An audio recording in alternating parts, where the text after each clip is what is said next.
आज का पहला पाठ मलाकी का ग्रंथ, अध्याय 1, पद संख्या 14, अध्याय 2, 1 से 2, 8 से 10।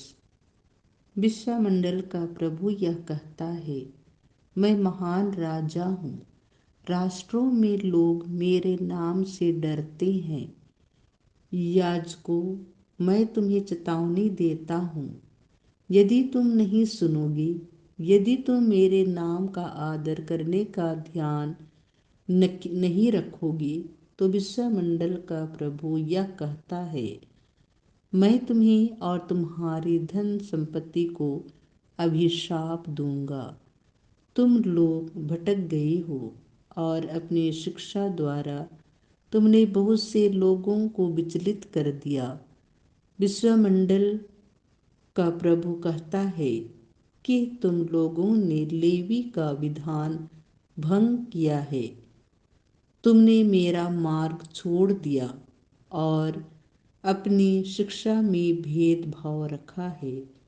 इसीलिए मैंने सारी जनता की दृष्टि में तुम्हें घृणित और तुच्छ बना दिया है। क्या यह सबों का एक ही पिता नहीं? क्या एक ही ईश्वर ने हमारी सृष्टि नहीं की? तो अपने पूर्वजों का विधान अपवित्र करते हुए हम एक दूसरे के साथ विश्वासघात क्यों करते हैं? यह प्रभु की वाणी है। आज का दूसरा पाठ थेसलुनीकियों के नाम संत पौलुस का पत्र, अध्याय 2, पद संख्या 7 से 9, 13। अपने बच्चों का लालन पालन करने वाली माता की तरह हमने आप लोगों के साथ कोमल व्यवहार किया। आपके प्रति हमारी ममता तथा हमारा प्रेम यहाँ तक बढ़ गया था कि हम आपको सुसमाचार के साथ अपना जीवन भी अर्पित करना चाहते थे। भाइयों, आपको हमारा कठोर परिश्रम याद होगा। आपके बीच सुसमाचार का प्रचार करते समय हम दिन रात काम करते रहे, जिससे किसी पर भार ना डालें।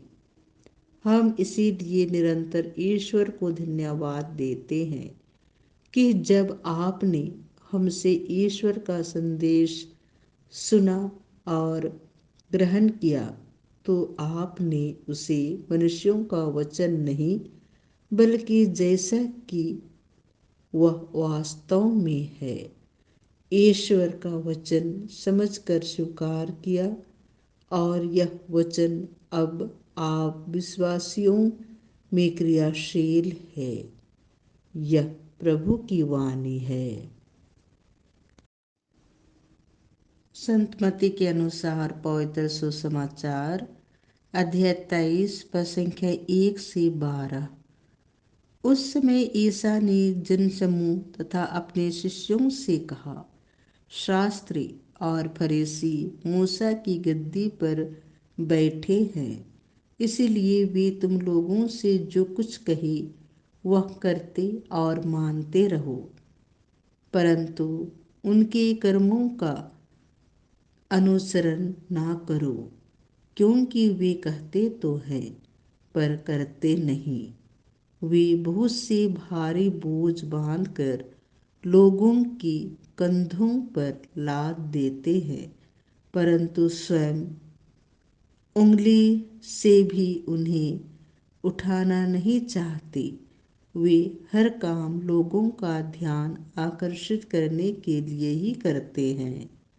वे अपने ताबीज चौड़े और अपने कपड़ों के झब्बे लंबे कर देते हैं।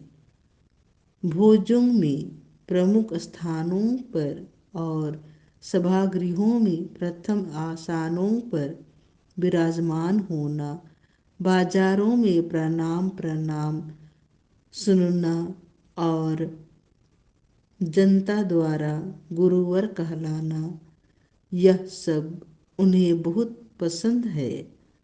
तुम लोग गुरुवर कहलाना स्वीकार ना करो, क्योंकि तुम्हारा एक ही गुरु है और तुम सब के सब भाई हो। पृथ्वी पर किसी को अपना पिता ना कहो, क्योंकि तुम्हारा एक ही पिता है जो स्वर्ग में है। आचार्य कहलाना भी स्वीकार ना करो, क्योंकि तुम्हारा एक ही आचार्य है, अर्थात मसीह, जो तुम लोगों में से सबसे बड़ा है। वह तुम्हारा सेवक बने। जो अपने को बड़ा मानता है वह छोटा बनाया जाएगा, और जो अपने को छोटो छोटा मानता है वह बड़ा बनाया जाएगा। यह प्रभु का सुसमाचार है।